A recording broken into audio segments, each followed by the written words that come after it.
نحمدہ و نصلی علی رسولہ الکریم خاتم النبیین صلی اللہ علیہ وآلہ وسلم اما بعد فاعوذ باللہ من الشیطان الرجیم بسم اللہ الرحمن الرحیم وما یجادل فی آیات اللہ الا الذین کفروا فلا یغررک تقلبهم فی البلاد کذبت قبلہم قوم نوح والاحزاب من بعدہم وحمت کل امت برسولہم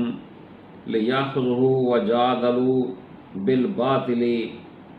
لیدحضوا بالحق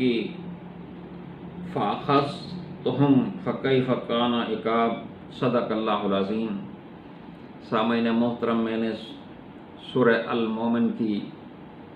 آیت نمبر 4 اور 5 آپ کے سامنے تلاوت کی ہیں، اور آخر پہ انشاءاللہ ہم آیت نمبر 12 کو اس کے ساتھ ملائیں گے۔ ترجمہ اس کا یہ ہے کہ اللہ کی آیات میں جھگڑتے نہیں مگر صرف وہ لوگ جنہوں نے کفر کیا ہے، بس دنیا کے ملکوں میں ان کا چلنا پھرنا تمہیں دھوکے میں نہ ڈالے۔ ان سے پہلے نوح کی قوم نے اور اس کے بعد دوسرے گروہوں نے بھی جھٹلایا تھا۔ ہر قوم نے اپنے رسول کے متعلق ارادہ کیا کہ اس کو گرفتار کر لیں اور باطل کے ہتھیاروں سے جھگڑتے رہے تاکہ حق کو نیچا دکھائیں۔ پھر میں نے ان کو پکڑ لیا تو کیسی تھی میری سزا۔ سامعین محترم، اس سے پہلے بھی میں آپ سے کئی مرتبہ گزارش کر چکا ہوں کہ جب تک قرآن کو آج کے دن رکھ کر آپ سمجھنے کی کوشش نہیں کریں گے تو یہ ہمیں کسی صورت میں بھی سمجھ میں نہیں آئے گا۔ ہم اس بات کے اوپر ایمان رکھتے ہیں کہ قرآن مجید اپنے نزول سے لے کر قیامت تک ہر روز کے روزمرہ امور کے اندر ہمیں رہنمائی مہیا کرتا ہے۔ تو اسی سلسلے کے اندر ہم ان دو آیات کو سمجھنے کی کوشش کرتے ہیں۔ اللہ کی آیات میں جھگڑتے نہیں مگر صرف وہ لوگ جنہوں نے کفر کیا ہے۔ اللہ کی آیات، اللہ کے احکامات، اللہ کے قوانین جو اللہ تعالیٰ نے قرآن مجید کے اندر بیان کر دیے ہیں، اور نبی کریم صلی اللہ علیہ وآلہ وسلم نے اپنی ساری زندگی ان قوانین کے اوپر عمل کر کے ہمیں دکھا دیا ہے، تو لہٰذا ان قوانین کے اوپر عمل کرنے کے لیے ہمیں رہنمائی سیرت النبی صلی اللہ علیہ وآلہ وسلم سے ہی ملے گی۔ اور ان آیات کے اندر یہ بات بتائی جا رہی ہے کہ اللہ کے احکامات کے ساتھ جھگڑا نہیں کرتے وہ لوگ جنہوں نے کفر کیا۔ کفر سے یہ مطلب نہیں ہے کہ انہوں نے وہ کفار مکہ کے ساتھ مل گئے ہیں جیسا ان کا عقیدہ تھا۔ کفر کا مطلب ہے کہ انہوں نے اللہ کے قوانین کو، اللہ کے احکامات کو اپنی زندگی میں نافذ کرنے سے انکار کر دیا۔ اور یہ بات اہل ایمان کو بتائی جا رہی ہے کہ ان لوگوں کا چلنا پھرنا، ملکوں پھرنا، شہروں پھرنا، گلی محلے میں پھرنا اور بڑے تکبر کے ساتھ پھرنا،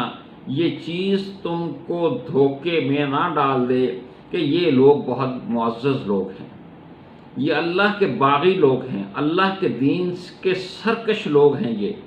ان کا چلنا پھرنا، ان کے کپڑے، ان کی تقریریں، ان کے شان و شوکت تمہیں کسی دھوکے میں نہ ڈال دے کہ شاید اللہ کی آیات آج کل کے دور کے اندر کام نہیں کرتی، اس قوانین کے وہ نتائج برآمد نہیں ہو سکتے جو قرون اولیٰ کے اندر نتائج برآمد ہوئے تھے کہ ہر طرف امن ہی امن تھا، ہر طرف خوشحالی ہی خوشحالی تھی کہ لوگ زکوٰۃ لے کر پھرتے تھے اور زکوٰۃ لینے والا کوئی نہیں ملتا تھا۔ اسی طرح اگلی آیت کے اندر کہا گیا کہ نوح کی قوم، حضرت نوح علیہ السلام کی قوم نے بھی اور اس کے بعد آنے والی قوموں نے بھی اپنے رسولوں کے متعلق ارادہ کیا۔ یہاں پر لفظ رسول ہے، لیکن آج کے دور کے اندر بھی جو لوگ اپنے رسول کے دین کو قائم کرنے کی بات کرتے ہیں وہ رسول کے نمائندے ہیں، خلیفۃ الرسول ہیں۔ انہیں چاہیے کہ نبی کریم صلی اللہ علیہ وآلہ وسلم کا پیغام جس طرح سے انہوں نے ریاست مدینہ قائم کی، اس طرح سے اپنی زندگیوں کے اندر اللہ کے قوانین کو نافذ کریں،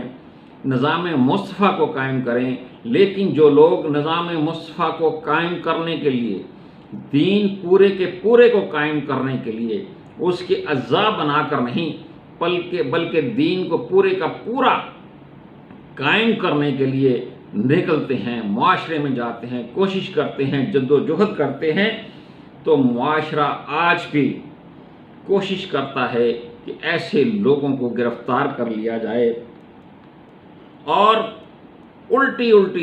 دلیلوں کے ساتھ ان سے جھگڑتے ہیں۔ کبھی کہتے ہیں کہ ان مولویوں نے معاشرے کے اندر فساد ڈالا ہوا ہے۔ بھائی میرے دوست، میرے عزیز، مولوی تو تمہیں قرآن سناتے ہیں۔ قرآن نے اس معاشرے کے اندر کون سا فساد ڈالنا ہے؟ قرآن نے اس معاشرے کو اس کی صحیح ترتیب کے مطابق ترتیب دے دینا ہے۔ مولویوں کا ڈالا ہوا فساد نہیں ہے یہ، بلکہ ان سیاستدانوں کا ڈالا ہوا فساد ہے جو اللہ کے قوانین کو نافذ نہیں ہونے دیتے۔ ان سیاستدانوں کا ڈالا ہوا فطور ہے جو اس معاشرے کے اندر نظام مصطفیٰ کو قائم نہیں ہونے دیتے اور طرح طرح کی دلیلیں لا کر صاحب ایمان لوگوں کو، دین کی خدمت کرنے والے لوگوں کو بدنام کرتے ہیں، اور ان کی دلیلیں ایسی باطل ہوتی ہیں کہ ایک قدم بھی نہیں چل سکتی اور پکڑی جاتی ہیں۔ لیکن اس کے پیروکار، یہ دلیلیں دینے والے کبھی شرمندہ نہیں ہوتے۔ یہ ایسے ڈھیٹ قسم کے لوگ ہوتے ہیں کہ اللہ کے قوانین کو مانتے بھی نہیں، اس کے سامنے اکڑ کر کھڑے ہوئے بھی ہوتے ہیں، رکاوٹیں بھی کھڑی کرتے ہیں، اس کے باوجود اپنے آپ کو معاشرے کا بڑا معزز شخص مانتے ہیں، اور جن سے کہہ دو کہ یہ قرآن یہ کہتا ہے تو وہ آگے سے جواب دیتے ہیں کہ ہم نے بھی قرآن بہت بڑے بڑے علماء کرام سے پڑھا ہوا ہے، اور جانتے کچھ بھی نہیں۔ قرآن کی آیت ان کو سنا دیں تو ان کے منہ سے پانی اور جھاگ نکلنا شروع ہو جاتا ہے، غصے سے ان لوگوں کو اس طرح سے دیکھتے ہیں کہ کھا جائیں گے۔ اور اب آیت نمبر 12 میں آپ کے سامنے پڑھتا ہوں۔ ذالکم بأنہ اذا دعی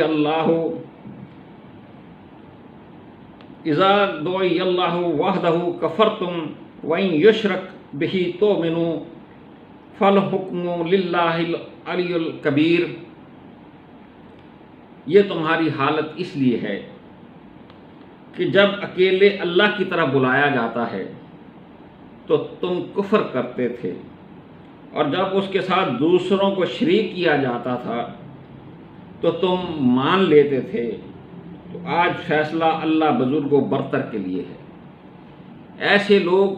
جو اللہ کے قوانین کو معاشرے کے اندر قائم نہیں کرتے، حکومتوں کے اندر قائم نہیں کرتے، آئین کے اندر نہیں ڈالتے، اپنے معاشرے کے اندر مختلف شعبوں کے اندر، عدالتوں کے اندر اور اللہ کے قوانین کے مطابق عدل و انصاف کے اوپر مبنی معاشرہ قائم نہیں کرتے، ان کے لیے انہیں جہنم میں ڈال دیا گیا ہے۔ اور اللہ نے کہا کہ یہ تمہاری حالت اس لیے ہوئی ہے کہ جب تمہیں یہ کہا جاتا تھا کہ صرف اور صرف اللہ کے قوانین کو اس حکومت کا آئین بنانا ہے، نبی کریم صلی اللہ علیہ وآلہ وسلم کی سیرت کے مطابق ریاست کو قائم کرنا ہے، تو تمہارے چہروں کے اوپر ناگواری گزرتی تھی، تمہارے رنگ فاق ہو جایا کرتے تھے، تمہارے چہروں سے غصہ ٹپکنے لگتا تھا۔ لیکن جب تمہیں کہا جاتا تھا کہ جب چلو تمہارے لیڈروں کی بھی بات مان لیتے ہیں، اس اللہ کے قوانین کے ساتھ یہ ٹرانسجنڈر قسم کے بل بھی شامل کر لیتے ہیں، یہ تمہارے بلوں کے ساتھ ڈومیسٹک وائلنس کے ایکٹ بھی شامل کر لیتے ہیں، تمہاری خواہش کے مطابق سود بھی اس معاشرے کے اندر چلا دیتے ہیں، تمہارے خواہش کے مطابق زانیوں کو سنگساری کی اور کوڑوں کی سزا بھی نہیں دیتے، چوروں کے ہاتھ نہیں کاٹتے، تو تم راضی ہو جاتے تھے، تمہیں اپنے لیڈروں کے ساتھ چل پڑتے تھے کہ اللہ کے ساتھ تمہارے لیڈروں کو بھی شامل کر لیا جائے تو تم خوش ہوتے تھے۔ اس لیے اللہ نے کہا کہ آج تمہیں اسی لیے جہنم کے اندر ڈال دیا گیا ہے۔ اور پھر اللہ تعالیٰ کہتا ہے کہ آج میری حکومت ہے، آج میرا قانون چلے گا۔ فالحکم للہ، آج صرف اللہ کا حکم ہے، اور اللہ کا حکم کیا ہے؟ فیصلے کا دن ہے کہ آج صرف وہ بچے گا، آج صرف اس کو نجات ملے گی جس نے اپنی سیاست کے اندر، جس نے اپنے امور مملکت کے اندر صرف اور صرف اللہ کے قوانین کو نافذ کیا، اس کے لیے زور لگایا، اس کے لیے محنت کی، اس کے لیے اپنی حمایت کی، اس کے لیے اپنا ووٹ دیا، اللہ کے دین کو قائم کرنے والوں کے جلسوں جلوسوں کے اندر شامل ہوئے، ان کے ساتھ اپنی طاقت کو جوڑ دیا، صرف نجات ان کو ملے گی۔ یہ اللہ کا فیصلہ ہے۔ اللہ تعالی ہم سب کو دین حق قائم کرنے کے لیے اپنا جان و مال نچھاور کرنے کی توفیق عطا فرمائے۔ وما علینا الا البلاغ۔